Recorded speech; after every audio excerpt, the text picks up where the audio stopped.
Europe 1.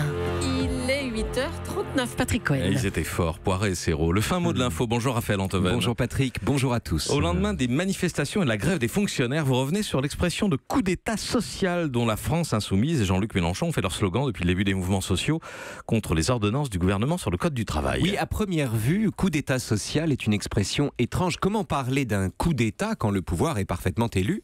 Et faut-il parler d'un coup d'état social à propos d'une réforme du code du travail dont les avantages et les inconvénients font l'objet d'un débat entre les salariés eux-mêmes?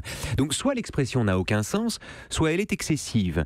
Mais en fait, ça n'est pas l'examen des faits qui dicte un tel diagnostic, c'est l'histoire des idées. C'est-à-dire l'histoire des idées. En parlant de coup d'état social, la France insoumise s'inscrit tout simplement dans le sillage de Marx, aux yeux de qui la démocratie représentative et les débats parlementaires ne sont en vérité qu'une mascarade qui cache une superstructure dont le seul but est de garantir la domination de la bourgeoisie sur le prolétariat.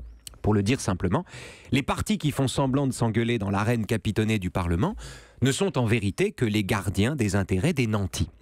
De sorte que chaque élection renouvelle le coup d'état social permanent que la bourgeoisie impose aux travailleurs. Le Parlement, aux yeux d'un marxiste, c'est l'institutionnalisation de l'inégalité. C'est la raison d'ailleurs pour laquelle le philosophe Alain Badiou, qui est tout à fait communiste, parle systématiquement de capitalo-parlementarisme. Donc si je vous suis, ce n'est pas Macron, le coup d'état social, c'est l'idée même de gouvernement. Exactement. Et c'est pour ça d'ailleurs que, à moins d'entrer eux-mêmes au gouvernement, tous les partis communistes de toutes les démocraties, de toutes les époques, ont toujours vu les élections comme une défaite pour la classe ouvrière. Et c'est pour ça qu'à leurs yeux, par définition, la rue doit prévaloir sur le Parlement. Ce qui explique d'ailleurs tous les discours des insoumis sur le thème « la démocratie, c'est pas tout le pouvoir au président, c'est pas une fois tous les 5 ans, c'est dans la rue que ça se gagne, etc. » Mais ce n'est pas contradictoire de porter un tel discours quand on est soi-même élu, député? Un peu, quand même. C'est la contradiction des insoumis. Ce sont des élus qui dénoncent un coup d'État. Ce sont des représentants qui dénoncent la représentation.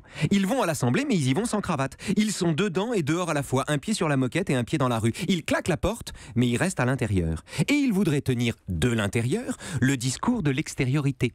Le résultat, c'est que, comme ils appartiennent aux deux mondes, eh bien, leur protestation a paradoxalement pour effet de maintenir le statu quo. Le fin mot de l'info, Raphaël. Rien n'est plus inoffensif qu'une demi-colère. Merci et à demain, Raphaël Antoven. Europe 1.